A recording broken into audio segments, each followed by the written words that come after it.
Hello everyone, welcome back to the channel. Today, we're continuing, what if Naruto had to prove he was ready to become Hokage? Hinata saw his struggle. Don't forget to like, share, subscribe, and hit the notification bell for more Naruto what if stories. And comment below, Naruto is ready. Now sit back, watch till the end, and discover if Naruto can finally prove that he has what it takes to become Hokage. Let's begin part 4. I finally have the answer to your riddle, by the way. Oh yeah, the two of them lounged back, empty ramen bowls beside them. They stared up at the clouds, fond memories of the night before playing through their minds. A cool wind breezed by, stirring a clutter of leaves into the air. As they cut in front of the sun, each young man saw a different pair of faces laughing and twirling among them. I got it during Neji's trial. Pretty obvious, actually. A smirk. I thought you might. The blonde nodded. If you learn all you can about me, I can defeat any of the most powerful ninja in the world. If you leave me behind, your choice will doom you. No jutsu or person is invincible. There's always some strategy that will work, the trick is finding it. He turned to the lazy guy next to him and smiled. The answer, then, is tactics. Know enough about him to come up with the right strategy even on the fly and you can't lose. Charge headlong into battle without any forethought. And you're asking to get it thrown in your face, Shikamaru finished appreciatively. Naruto chuckled. Something I know from too much experience. No joke. Alright, your turn. The blonde frowned. Huh. Shikamaru gave him a frank look. Did you forget the rules of my test? You've answered my question, now you've got to stump me with one. Oh, I knew that, Naruto's brow knitted in concentration. Eventually, he grimaced and gave up. I'm a star without a twinkle, I shoot but don't shine, and a shuriken. First-year students at the academy learn that one, Naruto. Naruto scratched at his hair abashedly. Hey, alright, oh. His eyes lit up and he waved his hands excitedly. Hey wait, I just thought of a better one. Shikamaru shrugged dismissively. Nope, you get one question and that was it. The other boy looked crestfallen. What? Come on, you said yourself that was so weak. He whined. I just couldn't think of anything else right away. Rough deal. No one said you had to rush. Spend more thought on it next time, or better yet think of one ahead of time. The lazy boy sighed and leaned back. Now, my turn again, huh? That means I gotta come up with another question. I thought you just said to think ahead, said a grumpy Naruto. Shikamaru continued as though he hadn't heard. It's too much of a drag to make up another riddle, so, he shrugged again. Let's do an easy one. Name one thing that will never let a ninja down. Naruto snorted. That is easy. The Rasen. He cut off mid-word and paused. Shikamaru was staring at him, brow arched expectantly. The blonde's eyes narrowed and he nodded slowly. Good tactics, he said instead. A smirk sprouted. Much better guess. The lazy boy leaned back again and closed his eyes. Still wrong, though. Even the best tactical plans can fall flat. Sometimes the other guys have surprises. And sometimes there are mistakes on our side. Naruto nodded again, looking thoughtful. Makes sense. He glanced up at the sun. The leaves had blown off somewhere. He stood and placed money on the counter. I think I'll go see what Hinata's up to. See ya. Shikamaru just shrugged.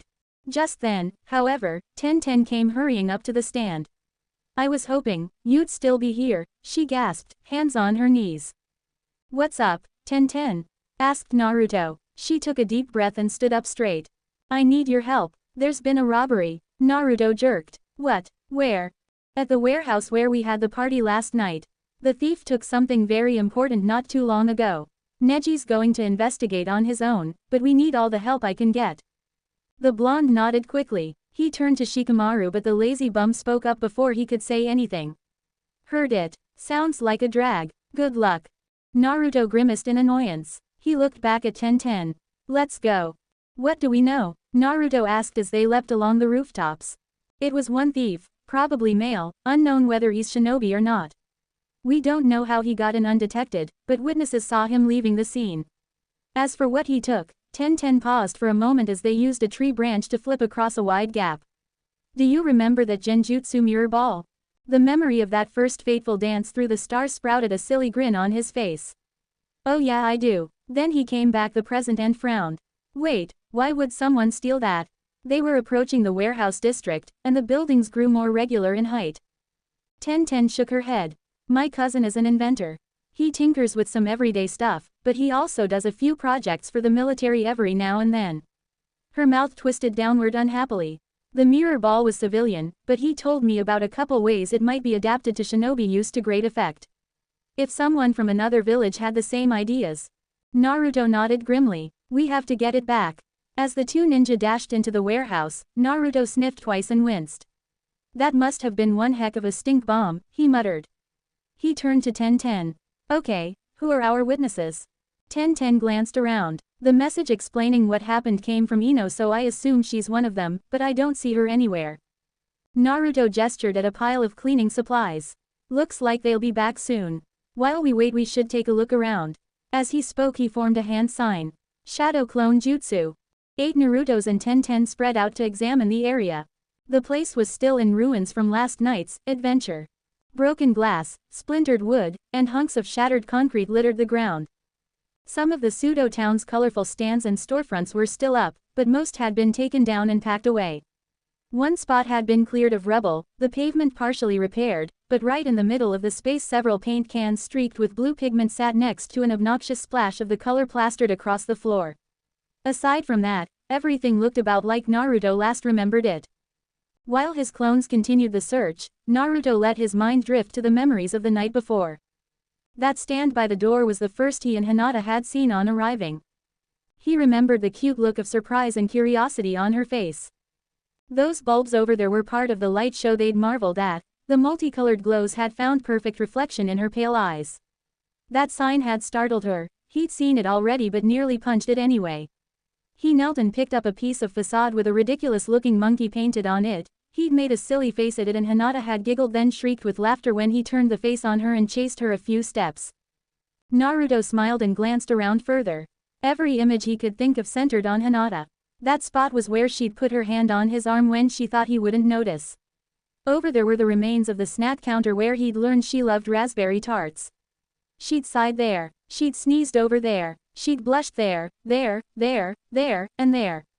He turned. And over there was where he'd held her as they watched Neji and Tenten. He looked at Tenten to catch her admiring the ring on her finger, and he knew from the far-off look in her eye that her mind was on the same memory. Naruto smirked, wondering how often she had revisited the moment. Hey, Tenten, he called. She gave a start and glanced at him. I just realized I never congratulated you. He nodded toward her hand. Tenten smiled. Thank you. She gingerly touched the ring again.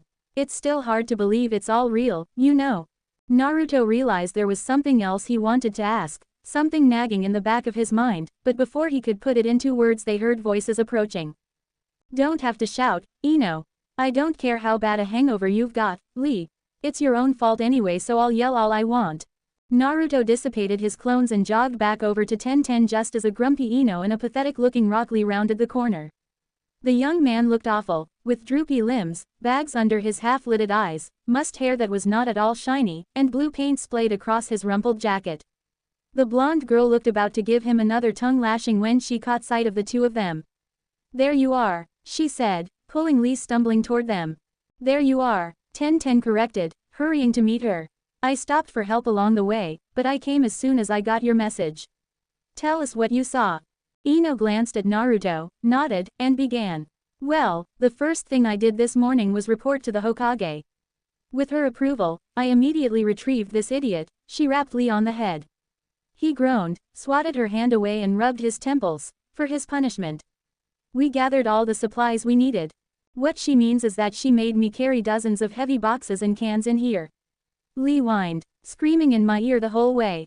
And I got him to work fixing up the damage around here as his punishment. She put me to manual labor knowing the shape I am in and physically abused me with no consideration to my aching body. Yeah, I shoved your nose in it a little. I made sure you understood the mess you made of my party. I tell you I do not remember any of. Oh, you just save it. We've all heard that amnesia excuse a million times. Guys, Naruto yelled impatiently. Focus. We're trying to catch a thief here, remember? Lee winced and mumbled something about yelling people and headaches. Ino looked flustered and embarrassed. Right, sorry. Anyway, we were cleaning that area over there when someone in dark ninja gear came running in with a big box. He plowed into Lee and sent paint cans flying everywhere. When he dropped his box I saw the mirror ball in it and knew he had stolen it, but he picked it back up and got away. You didn't try to stop him? Tenten asked in disbelief. Ino looked annoyed. Of course I did, but Master Clumsy here completely knocked me over when he tried to get up. I said I was sorry, Lee muttered sullenly. And by the time I got my bearings again, he was gone. Out that way, I think. Naruto knelt down by the paint splash. Tenten asked, when was this? A little over half an hour ago. We'd have stayed put if we'd known you were going to be here so fast. The authorities aren't even here yet.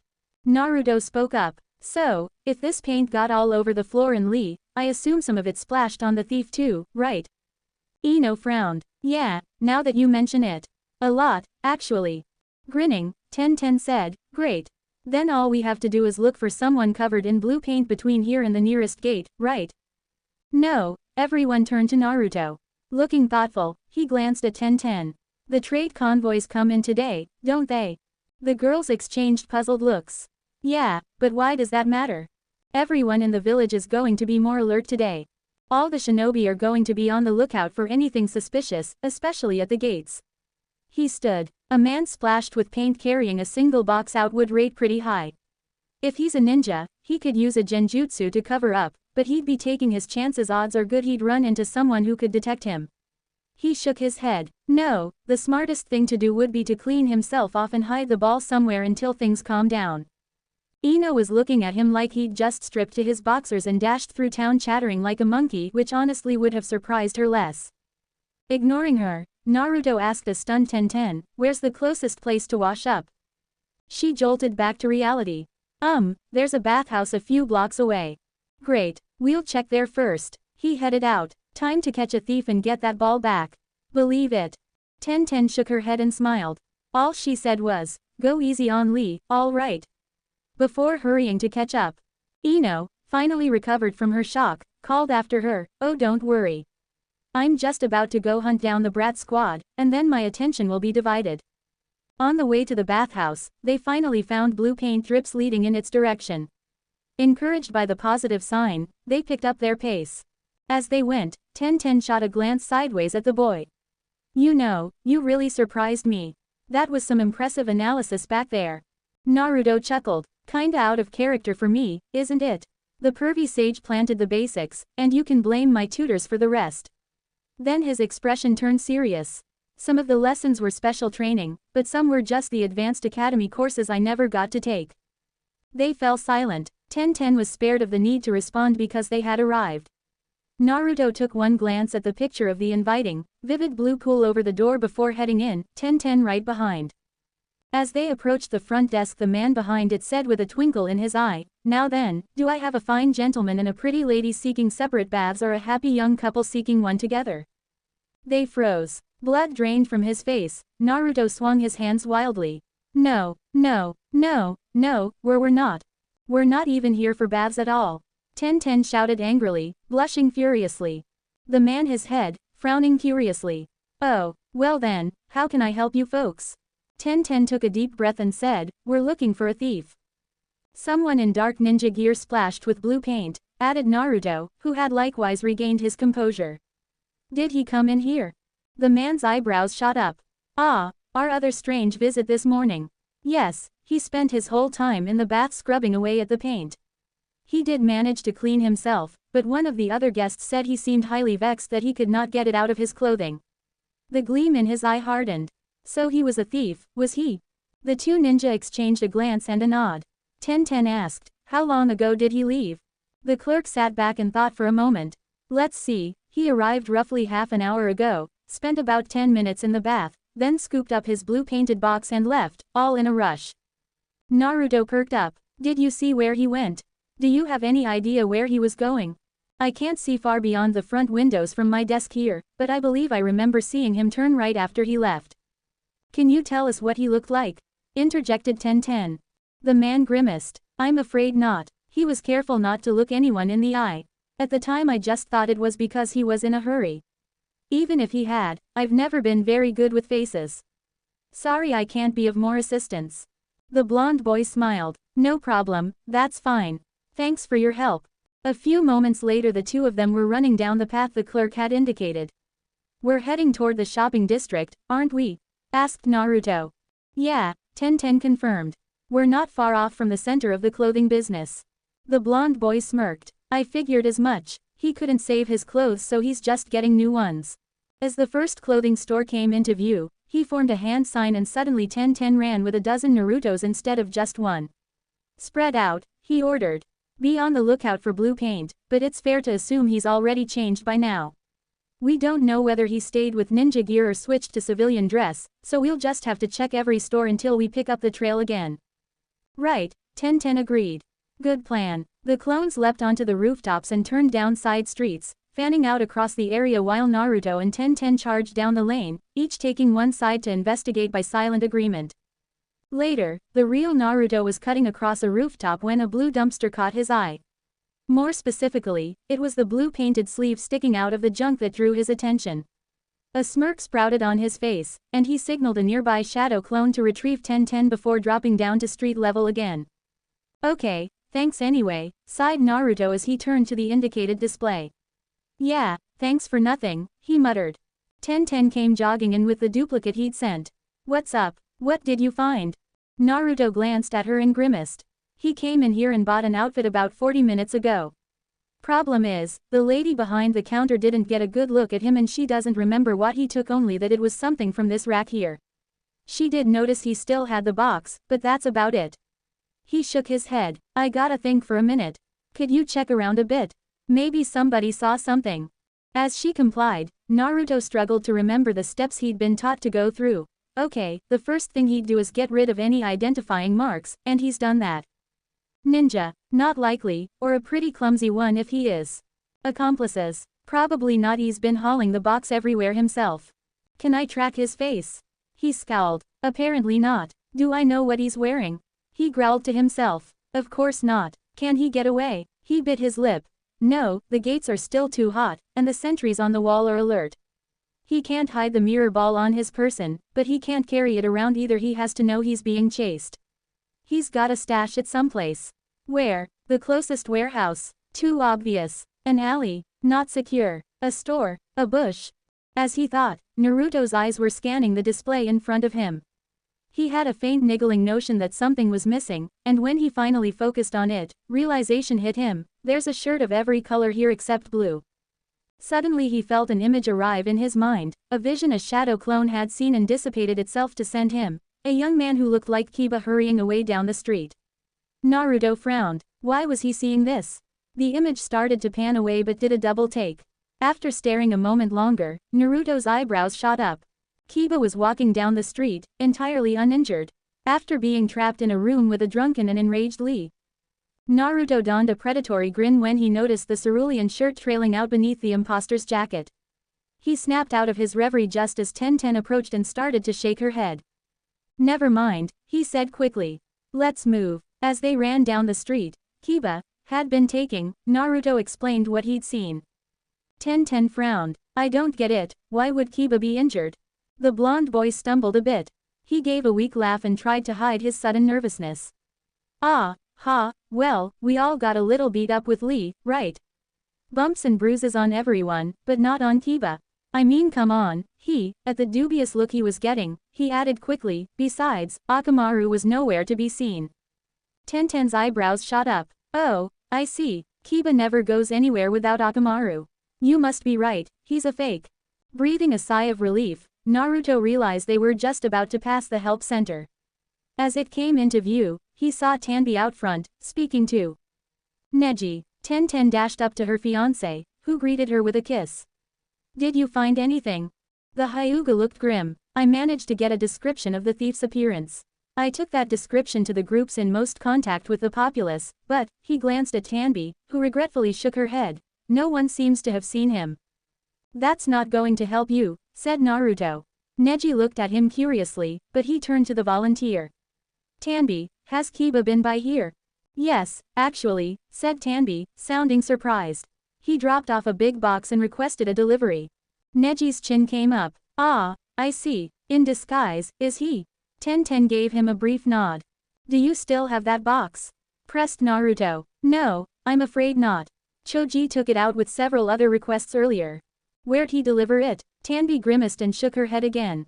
Sorry, I never saw the request slip, and Choji won't be back for a while yet. She thought for a moment, then added, I think I remember hearing him mention, oh, what was it now, either the Leaf Public Gymnasium or the Hayate Training Hall I think.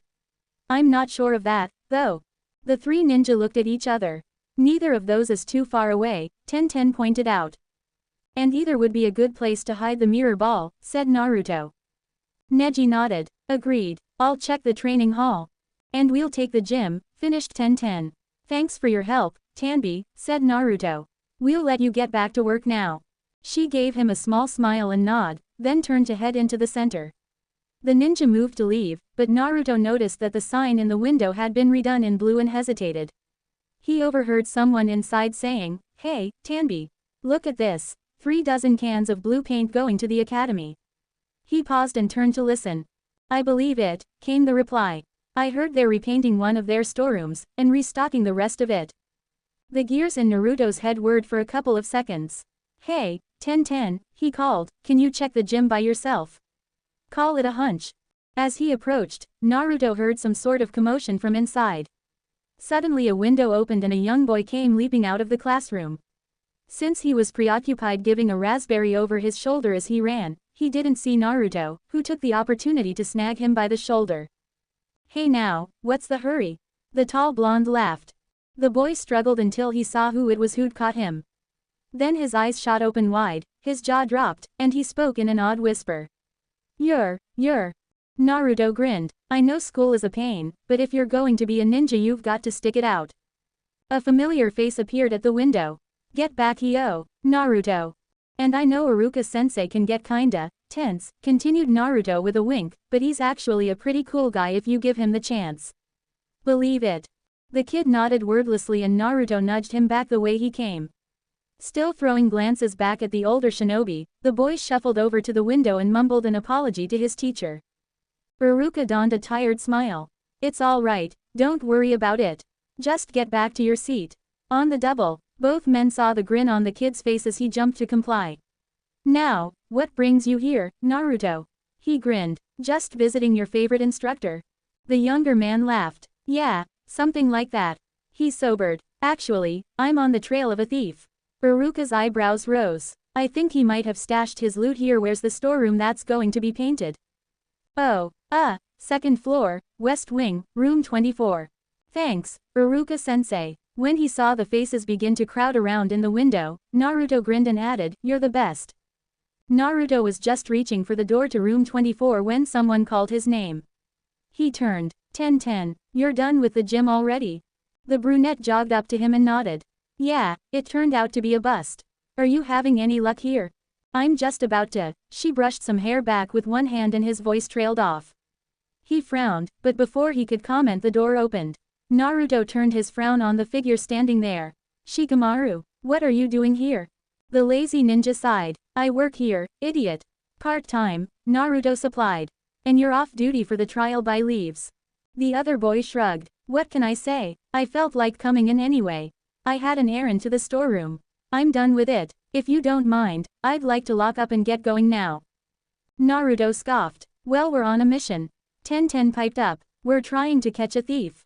The blonde frowned at her. He knows that. You told him this morning. Oh, right, she said, flustered. Guess I forgot. Yeah, well, he's not here, said Shikamaru, closing the door. Naruto grabbed his shoulder. Hold it, he may not be, but I think he may have hidden the mirror ball in there. Let me look around once first. Shikamaru heaved another sigh and practically threw the door back open. Naruto shot him a look as all three stepped inside. The room wasn't very extensive. It didn't take long to determine the box they were looking for was not there. There, the lazy ninja said irritably. Happy now? Come on, cool it off a bit, Shikamaru, cautioned Tenten. Naruto was inclined to echo that sentiment. He gave Shikamaru a close look and saw something he hadn't noticed before. Right there, on his left earring, was that. Hey Shikamaru, he said innocently, what did you think of that riddle I told you this morning? Great, perfect, the other boy replied. Now hey, Naruto grabbed him by his jacket and slammed him up against the wall. Naruto, cried Tenten in alarm. What are you doing? My riddle this morning was terrible and you know it. The blonde said calmly. His blue eyes hardened and the corner of his mouth quirked upward. At least, you would if you were Shikamaru. A slow, sly smile grew on the imposter's face. How'd you know? Blue, blue, blue. It's been everywhere today, starting with the spill at the warehouse. You scrubbed for a long time at that bathhouse, but you didn't get everything. He nodded toward the incriminating spot. Then he smirked and jerked his head at the other ninja in the room. And she's right, you're way too grumpy to be Shikamaru.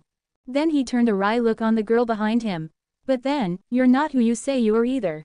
Two shadow clones stepped through the door behind her and seized her arms. Wah, Naruto. It's me, Tenten. Naruto quirked an eyebrow. Oh yeah, where's Neji's ring? She froze, then glanced down at her hand. It was indeed bare. The real Tenten is newly engaged. She'd never take off her ring, you faker. He glanced between his two captives. Now, which of you wants to tell me where the mirror ball is? The two imposters looked at each other, smiled, and nodded. Shikamaru cleared his throat and said, the mirror ball was never stolen. Thanks for helping me look for it all day, though. In a puff of smoke, the imposter reverted to, Tenten. And it's really me this time, she added, displaying the ring on her finger as proof. Wah, baffled, Naruto shot a glance at the other Tenten, only to see Ino standing between his two very confused clones. What's going on? He demanded. Ino flashed him a smug look then ignored him, saying to Tenten, all right, I helped you with your test, now you have to come to mine tomorrow. Don't worry, I will. With that, Ino yanked her arms free and departed. Naruto turned back to Tenten, and when he saw her turning crimson he realized he still had hold of her by her shirt. Oh, he jerked his hands free and hid them behind his back, stumbling back a few steps. Sorry, he sputtered, blushing a little himself. Eyes hopeful, he asked, don't tell Neji. Her color returning to normal, Tenten laughed and gave him a wink. My lips are sealed. Naruto breathed a sigh of relief, then donned his puzzled look again. So, what did she mean by test?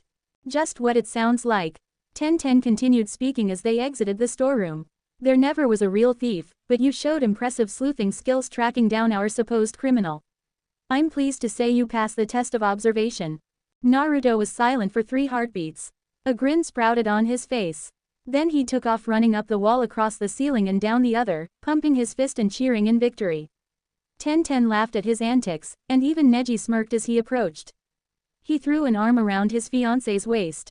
Ino told me he'd found you out. Apparently we didn't need the next bit after all. Nope, she said cheerfully. Naruto paused and watched them. She gave Neji a peck. But thanks for setting it up anyway. Lunch.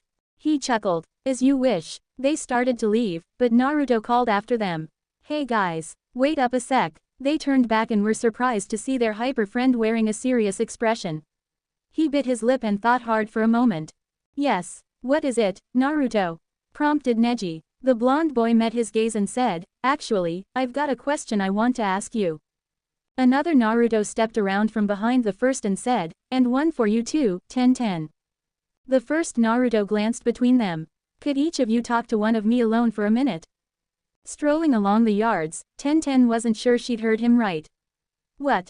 His face still red, Naruto heaved an exasperated sigh.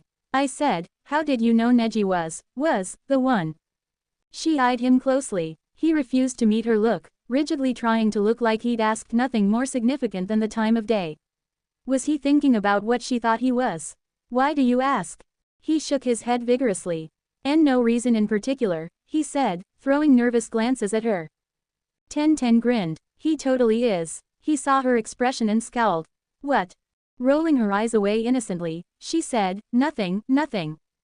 Anyway, to answer your question, as she thought, her grin condensed to a content smile and her gaze drifted away. Well, it's a lot of things. There's a tremendous sense of familiarity, for one. He knows me better than anyone else, he knows my fears and how to comfort them. He knows my joys and he likes to share them. I can feel that he understands me completely and accepts me totally, flaws and all. She heaved a dreamy sigh. As for me, whenever my mind wanders it always winds up on him.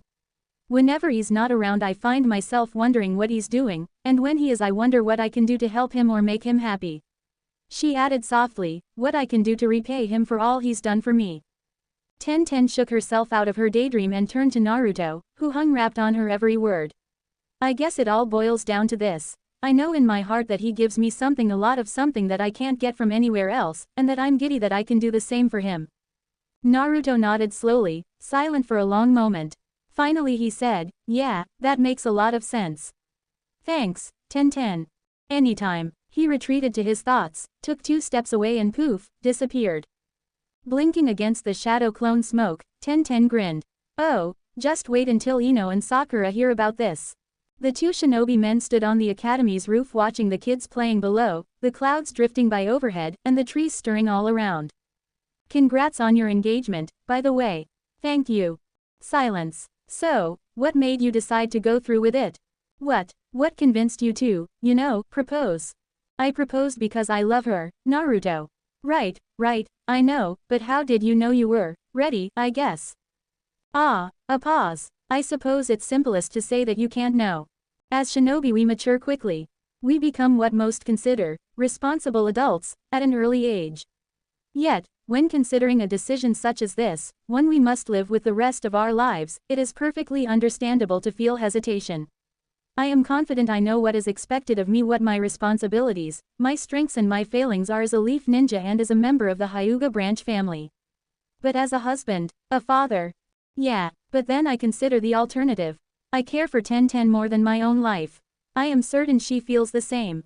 If I wait for my doubts to clear away on their own accord, I will wait forever, and I will deny us both the happiness we would have enjoyed together. The only choice I have is to walk past my fears. They may follow me, I may look back and see them every now and then, but if I watch my step and keep moving forward, I will forget them and they will wander away. The second said that. You did learn some history, then.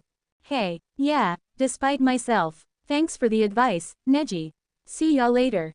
Poof. Cousin, I believe your day just might be coming. If there was one thing Ten had learned about Naruto, it was to expect to be surprised.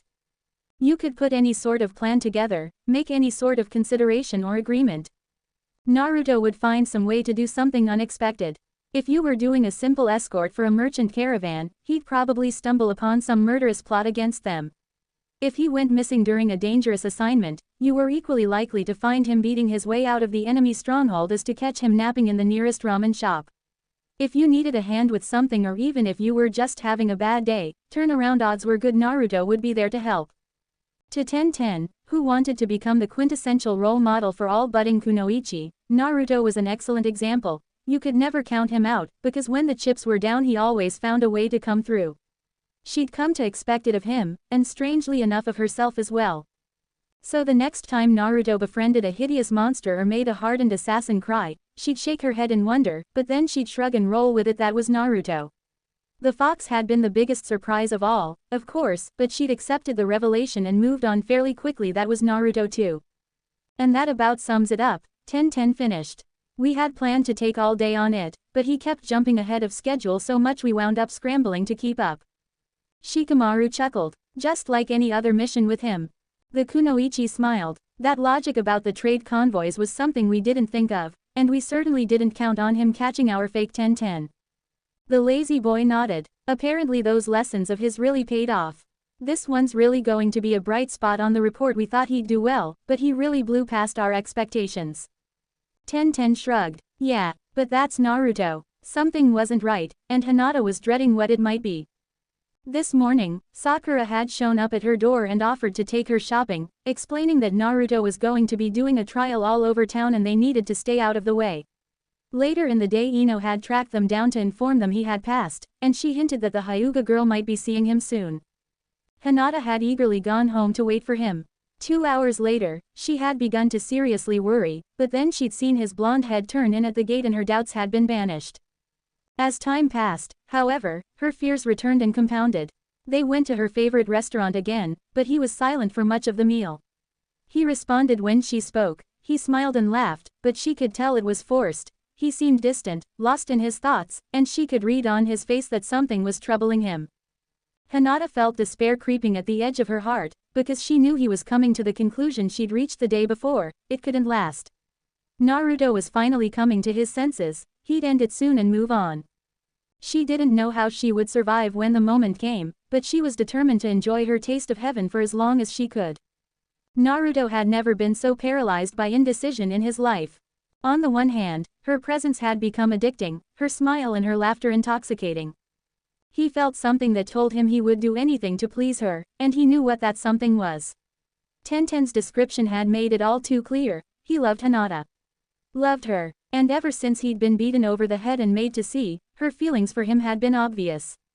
Everything he'd heard, seen, and felt made him sure the step he was considering was the right thing, the only thing that made sense for both of them. On the other hand, what if he was wrong? He was 19. How did he know what he felt was real, not some passing fling like the crush he'd had on Sakura? You can't know. What if he wasn't ready for the responsibility? If he failed, he'd cause them both a lot of grief. It would be too late to ever escape. The prospect of hurting Hinata froze him in place even as the thought of making her happy beckoned him forward. Walk past my fears.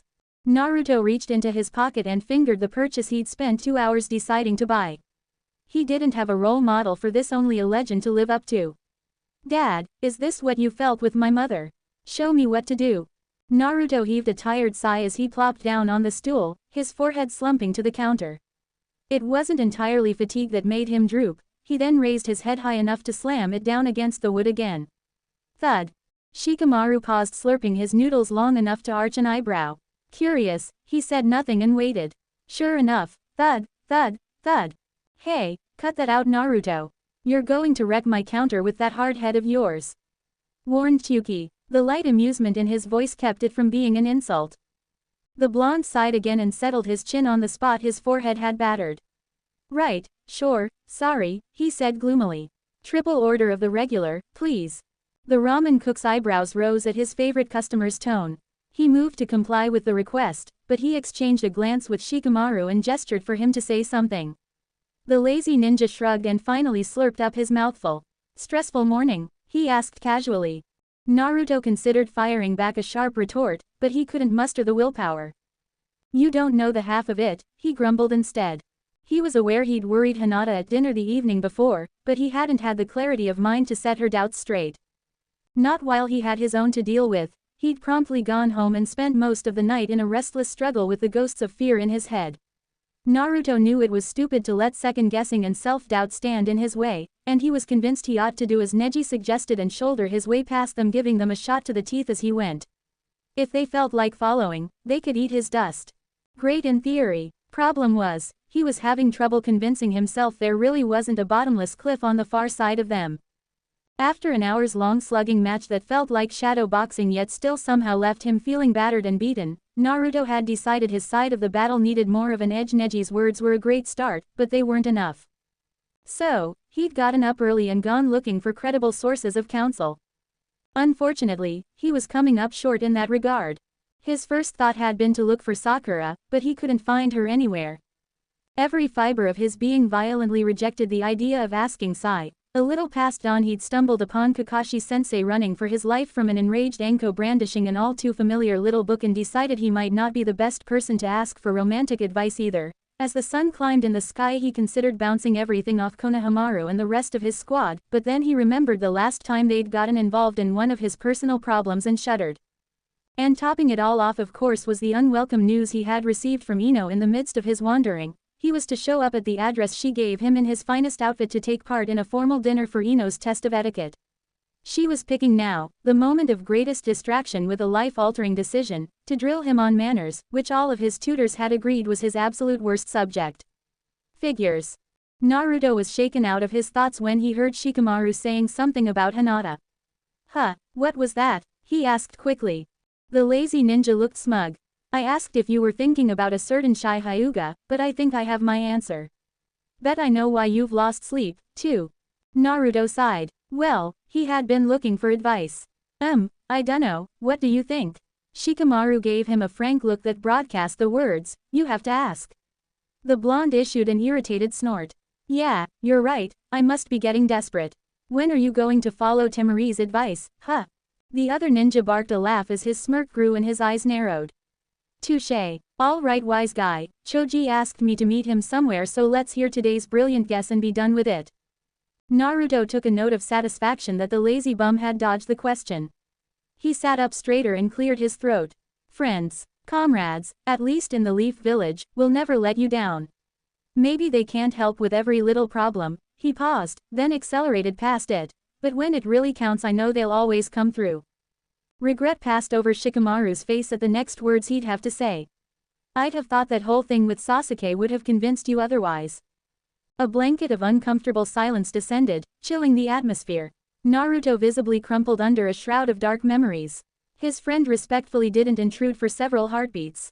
Just when he was about to say something, Ayame plopped 3 steaming bowls of ramen down in front of the knucklehead. "Orders up," she called cheerfully. Naruto stirred and thanked her, sitting up again. Shikamaru smiled and stood. "Better get going." He paused when the blonde didn't reach for the bowls. "You going to eat those, or just stare at them all day?" "Just waiting for company." He glanced over his shoulder. "Speaking of, there he is." "And that's about it, Iruka-sensei." Naruto's first teacher sat on his customary stool and stared at his favorite student with a mixture of wonder and pride. When he did not speak, Naruto pensively continued. "I mean, love is there, I know it is, I don't know if it's the right time to act on it, I guess." Talking with Iruka always invoked a certain peace of mind in the young man. Feelings that were tough to sort out and tougher to share always seemed to find their way into words much easier around his old sensei. A smile crept onto Iruka's face. "You know, every time we meet like this you always amaze me with how much you've grown and matured, Naruto. I wouldn't be a bit surprised if the time is coming when you have no need of my advice anymore." The younger man frowned. "Don't say stuff like that, Iruka-sensei. I'll always want your advice." The smile grew into a grin. "Ha, don't worry, I don't intend to stop giving it. I'm sure I'll have plenty of earfuls for your kids, too." Naruto's cheeks flushed. "Iruka-sensei," he scolded reproachfully. Iruka raised a hand in surrender. "All right, I'm sorry," he chuckled.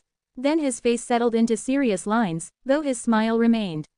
"I may not have experienced the feelings you describe, at least not yet, anyway, but from the sound of things they seem to be the real deal.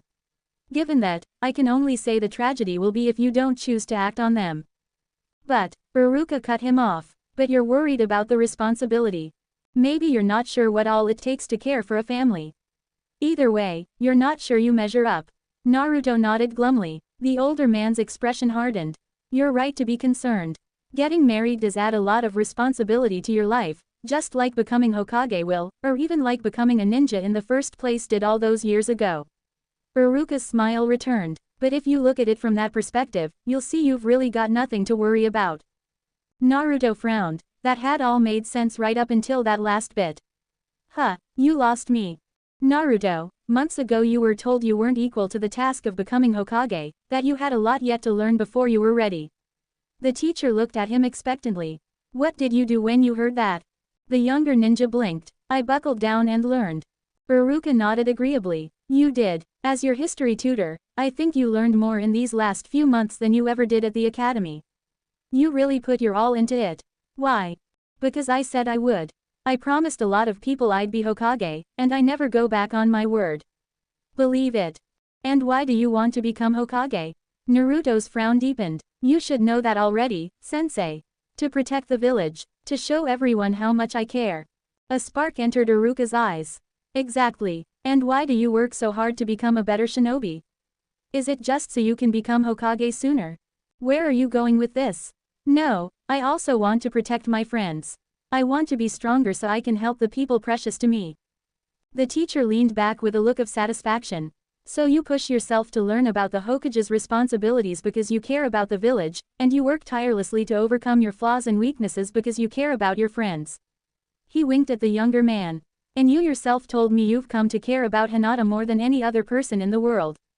Realization detonated in Naruto like a paper bomb between his ears. "You're right," he breathed. He perked up as if inflating, growing a smile to match.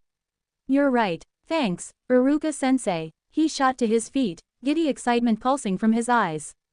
I'm gonna ask her tonight." After, he remembered where he was going that night, and his face went slack and his tone died. "After I make a fool of myself." "He's late," fumed Ino. "That is such a bad start." "I know it's not his strong suit," sighed Sakura, "but even he should know it's rude to keep ladies waiting." Ten voiced an agreement, as did several others. Hinata just sat quietly and worried. The door chime grabbed their attention. The bored irritation that had dominated the atmosphere was instantly replaced by eager excitement as Ino quickly directed everyone to their places.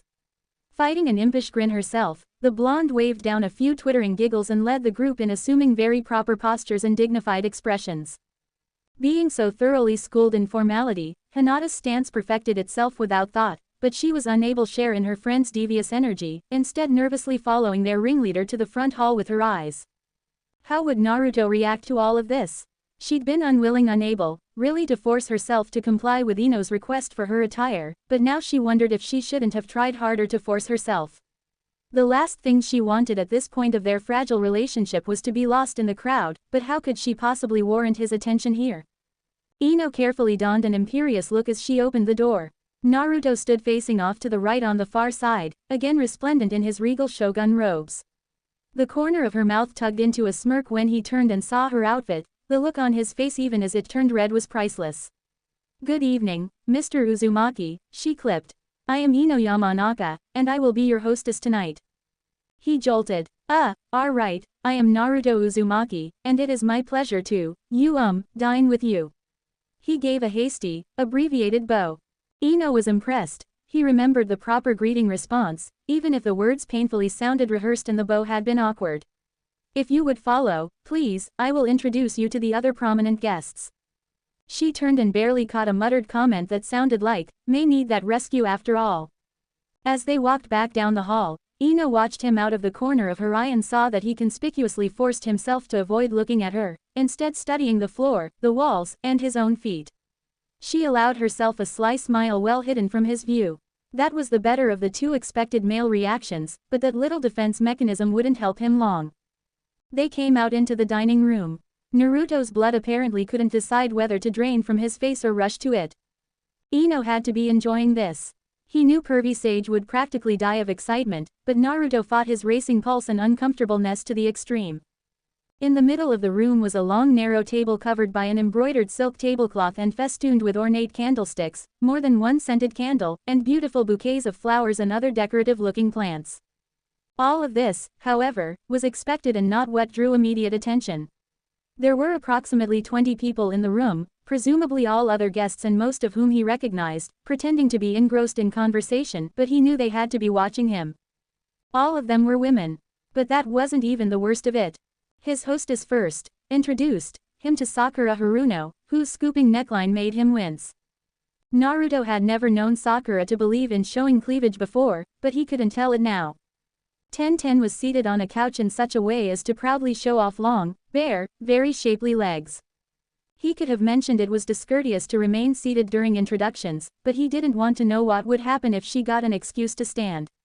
Outfits did not get much worse as they went, none could top Ino's, which Naruto refused to believe could be considered formal wear, but the sheer quantity was beginning to overwhelm. As his control stretched thin, his voice grew strained and his speech began to border on incoherent.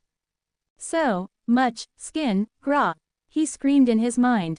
"Stop it. These are your friends. You are not like Pervy Sage. You are not like Pervy Sage. Think of Hinata. Yeah, that's it, think of. And this is Hinata Hyuga, heiress of her clan, one of." The rest of the words faded out of reception as he spun around. He looked before he could stop himself and breathed a sigh of relief, like a breath of fresh air. Ever timid Hinata was dressed as conservatively as always, ironically in the same matching outfit to his from the other night. Looking extremely self-conscious, she took a step forward and gave a formal bow.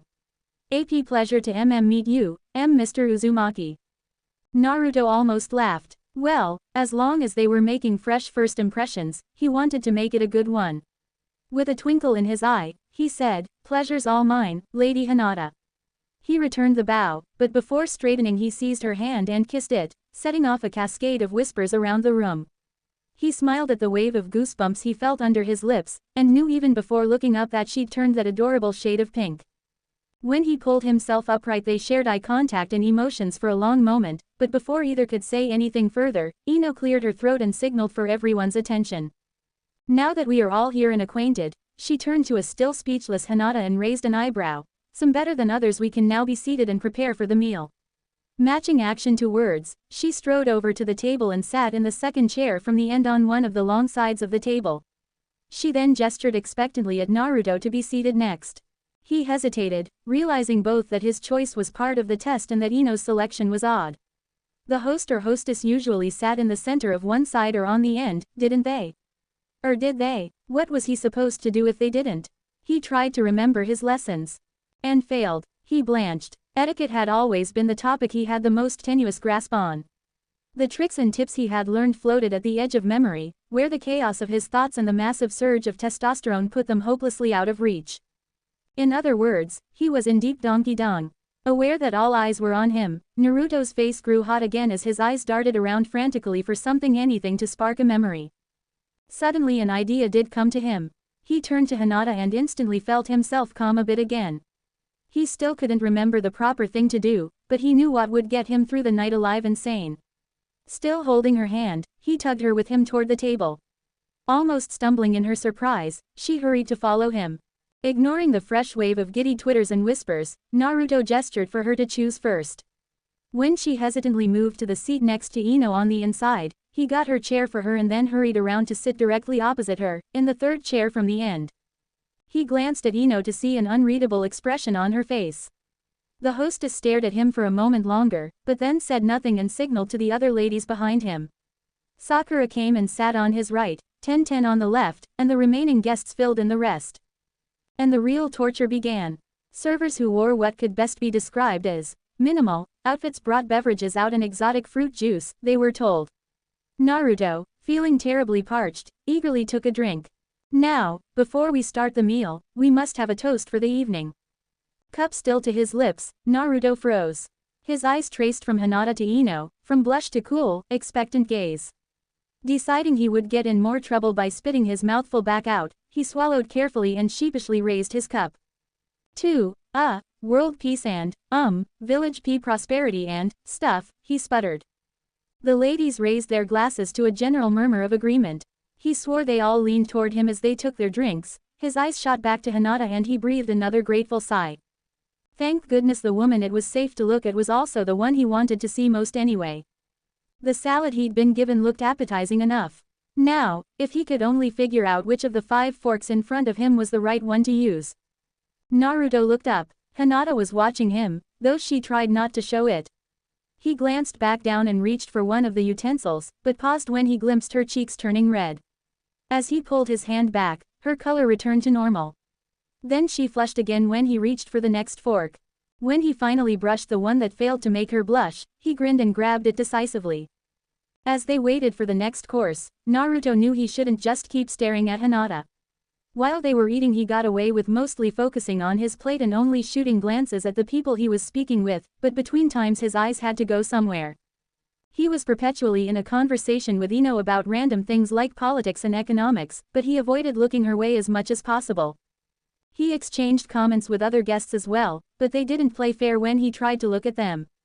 Sakura and Ten, for example, had scooted much too close for comfort. Whenever he turned to Sakura she'd do something like lean forward over her plate and turn toward him, exploiting her neckline. Ten would usually shift around, especially crossing and uncrossing her legs, and more than once she, accidentally, nudged him with a foot. Naruto kept returning to Hinata, but he tried not to stare for too long. He didn't want to be rude to her either. He also felt a bit guilty that he hadn't spoken much to Hinata herself, but he figured the conversation they'd have afterward would make up for it. So, he spent as much time as he could being polite and fighting to maintain eye contact elsewhere, but like a ship out in a stormy sea his eyes kept returning to safe haven. Part of Hinata was ecstatic about the special treatment she was getting from Naruto. There was the gentleman's kiss at their meeting, and then he'd seated her before himself, the guest of honor, and he'd even gotten her chair for her. When he'd chosen to sit opposite herself, it was a great honor for her, but he'd slighted the hostess and come off extremely rude. She knew she shouldn't be glad that he made such a mistake that would cost him, but she just couldn't help but be happy that he'd done it for her. Even so, another side of her, the logical side that had already determined she was not good enough for him, tried to explain away the things he did. Yes, he was looking at her more than any other girl, but she couldn't help but notice his gaze never stayed long, not that she could blame him. He hadn't spoken to her since greeting her. Given that she already knew their relationship had to end in tragedy, it was all too easy for her brain to say he was only being nice out of pity or mercy. From there it was a simple task to see what had to be coming soon. Even though her heart didn't want to believe it. It didn't take Naruto long to figure out it hadn't been a good idea to take the steak that had been cooked longest. He realized this when his knife made an audible clink. When it touched the meat. Well, nothing he could do but try to make it work. It had been his own choice and he figured he probably couldn't complain. As he struggled to make any sort of mark on the very well done beef, he heard someone call his name and say something, but focused as he was he didn't hear what they were saying. Oh, yeah, I agree, he said distractedly. At the fringes of vision, Hinata turned a deep crimson, prompting him to look up and around. Utter silence had fallen, and most of the other ladies were looking at him with a mix of horror and disgust. Oh, crud, he thought tiredly. What did I say now? When desserts were being brought out, Naruto scooted his chair backward without thinking and accidentally bumped one of the servers. As she stumbled, the saucers in her hands became unbalanced. Thinking quickly, he created shadow clones to catch her and her tumbling treats. Fortunately, they succeeded. Unfortunately, they also managed to bump into another server who fell into another, toppling most of them in a chain reaction. More shadow clones appeared to grab more falling ladies and flying food. Amazingly, they managed to catch everyone and everything. But then one of the Narutos lost his footing, bumped into the table and pitched forward. The pastries he had been holding plopped top first onto Hinata's and Ino's plates. Naruto looked up from the table at them. Hinata was fighting both a blush and a fit of giggles, but Ino did not look amused. He donned a weak smile. Hey, anyone for upside-down cake? Ino remembered one time when she'd been feeling irritable. The mission she was on had been long and frustrating. She'd started picking at Choji about his weight and relative intelligence. She hadn't meant any of it, she just had to vent some steam. Choji had known that, so he'd stood silently and taken it, but then Naruto had come hotly to his defense. Angry at his interference, Ino tore into him instead. They'd gotten into quite the yelling match before she crossed a line. She'd found out about the fox a few days before and still hadn't decided what to think about it, but in her anger she shot out several vicious comments about it. That had shut him up. It had also made him collapse into himself and wander away, a look of pain haunting his features. She instantly regretted her words when she saw the effect they'd had on him, but the hard-eyed cold-shouldered Shikamaru and Choji gave her flared up her stubborn pride and she refused to apologize. The next day they'd gotten into a fight with enemy ninja. They weren't a tough group, but her teammates still weren't speaking to her and Ino was distracted. She'd let her guard down and made what should have been a terrible mistake. Naruto took the 3 shuriken meant for her to his own back. She remembered asking him in shock why he'd done it, when she had been so cruel to him. She never forgot his response, because even when you get on my nerves, you're still a friend. I swore to protect you and everyone else in the village, so that's what I'm going to do. Believe it. Looking back, Ino realized that Naruto was always doing things like that. He was constantly throwing himself in the way of danger, covering people with his own body, in short always putting everyone's safety above his own. Sure, he had a temper and he could bandy insults like the rest of them, but he never swung a fist without a very good reason. Ino had decided that day both that the fox was in the right place and that she would follow a leader like that. She brought herself back to the present as the last of the dishes were being cleared away. Even so, it didn't change the fact that Naruto had a penchant for being a rude, offensive, insensitive oaf. If he was going to be that leader, he would have to learn better manners. If he acted the way he had tonight with anyone who didn't directly know him, he would be more than likely to get himself and anyone affiliated with him into a lot of trouble, something she also knew from past experience. Naruto watched in growing unease as Ino tapped her glass to get everyone's attention. She stood and began, since the meal is complete, the evening is now over and it is time for the decision. Let me first thank you all for your willingness to participate in. Unable to fight his sense of apprehension any longer, he cleared his throat and motioned toward the hostess.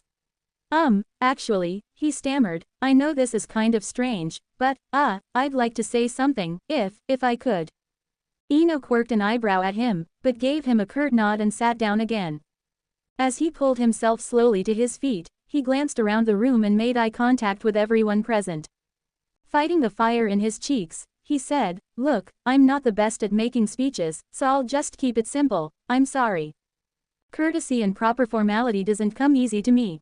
It's not an excuse, but I've also been kinda distracted lately with a certain, he hesitated and glanced at Hinata, issue. He saw her cringe for some reason and he frowned but pressed on.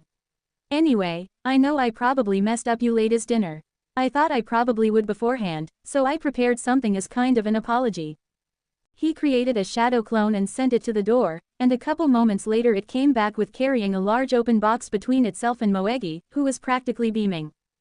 A shower of gasps and other sounds of wonder went up when the ladies at the table saw that the box was full of flowers. Naruto crossed it and pulled out one of the bouquets. I don't know much about the language of flower arrangement, so I had Moegi help me say exactly what I meant to. The girl in question grinned proudly as the murmurs at the table grew louder in excitement. The teen, her sensei and his duplicate quickly distributed the bouquets. Most of them conveyed simple, generic messages of contrition. These were given to the ladies he hadn't been told by name were going to be there.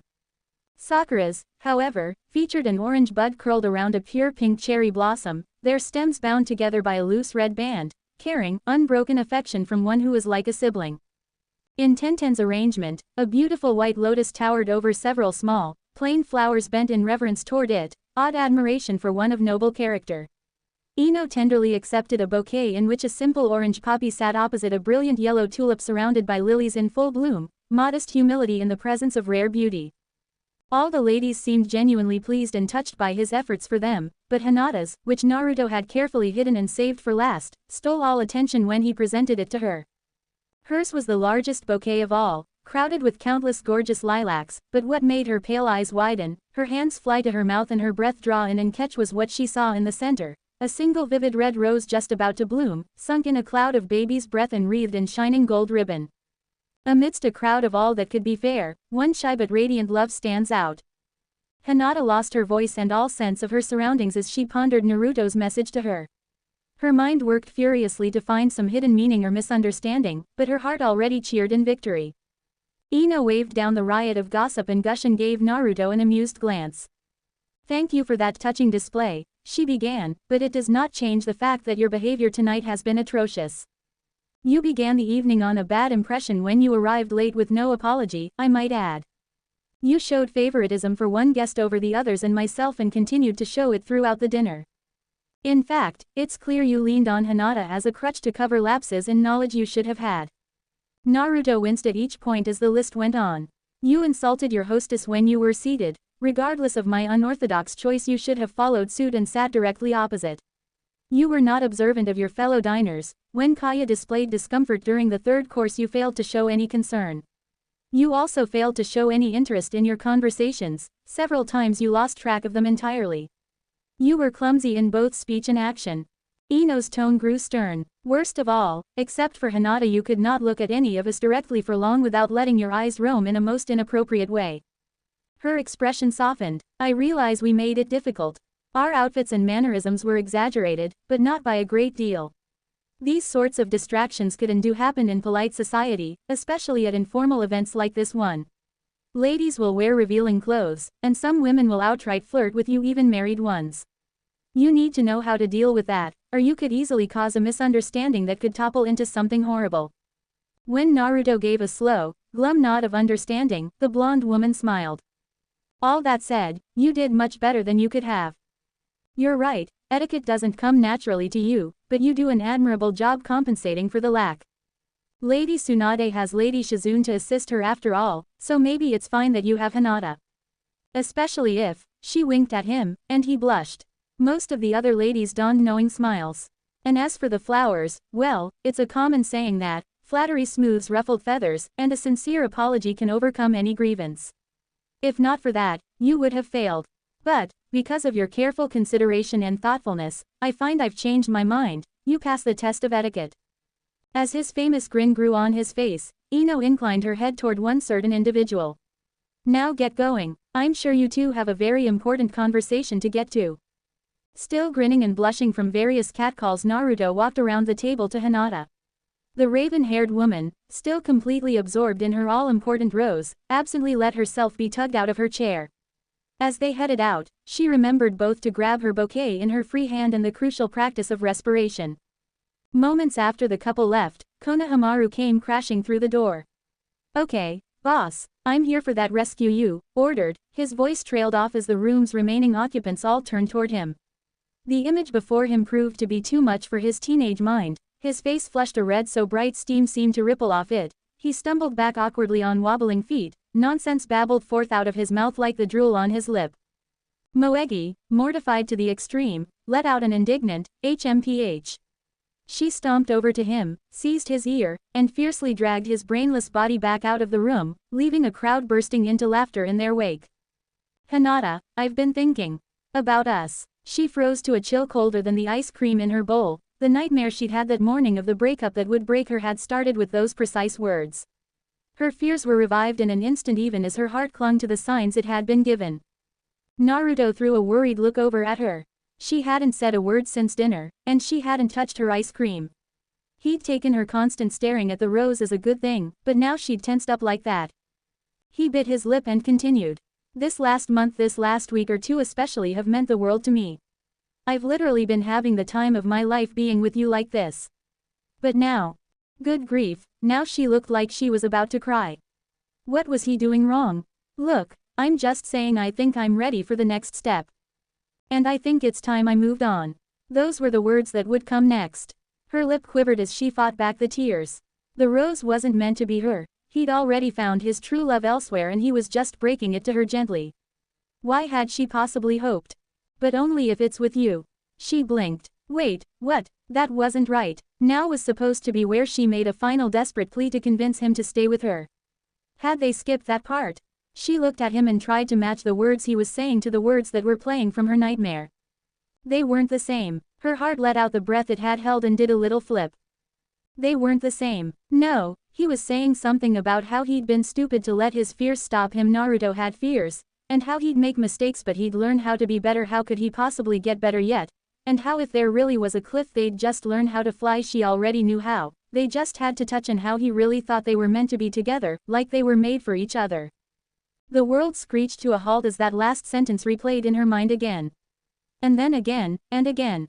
That had been her thought, the truth she knew. He had always been her Mr. Perfect. When had she become his Mrs. Per? His Mrs. Oh dear sweet miracle. When time began moving forward again, she saw that he'd placed a small box on the counter. Ever so slowly, she reached a trembling hand forward and opened it. Inside was a ring. She'd known what the box was, but still it was surreal. Even without her Byakugan, she'd memorized every detail of the little metal band the moment she saw it. It was a gold ring that was thicker on one side where a long oval of silver had been engraved with calligraphy for the words love, fidelity, devotion, and eternal. In the midst of the symbols, right in the center of the oval, an off-white pearl and a shining sapphire had been inlaid together. Could this truly be meant for her? She turned trembling eyes back to him, her whole body quivering in anticipation of 4 little words. He kept his eyes rooted on the counter in front of him to help his nerves. He wasn't sure what part of his speech had undone whatever damage he'd caused, but he'd heard her open the ring, and she hadn't pushed it away or gotten up to leave. That was good, right? So, he stammered, I guess it all comes down to this. I love you, Hinata. More than anyone or anything else. And I would be the happiest guy in the world if you would. I mean, if I could. I mean, if we. He worked his jaw for a second, then forced a shaky wind out of his lungs. Taking a deep breath, he looked up toward her face and said, Hinata Hyuga, will you marry MMPH? Before he knew it, Naruto had flown 3 feet backwards off his stool and smacked his head against the ground. As he blinked against the possible mild concussion and tried to figure out what had happened, he realized that he couldn't move. He couldn't move, because another body was piled on top of his. An arm was wrapped around his neck as firmly as a steel beam, yet it still somehow felt as soft as a pillow. A foreign set of lips were smashed against his own. He felt something pressing against his chest that resembled, as near as he could tell, another arm clutching a small box. Raven-colored hair hung like a veil around his head. He felt something radiating heat across his face. He shifted a hand free and reached it up to press against a very warm forehead. Hinata, he whispered. No response, she'd fainted. He chuckled. Talk about a knockout kiss. He shifted their bodies slightly so that her cheek rested on his chest. Kissing the top of her head, he thought to himself, you know, I think I can take that as a yes.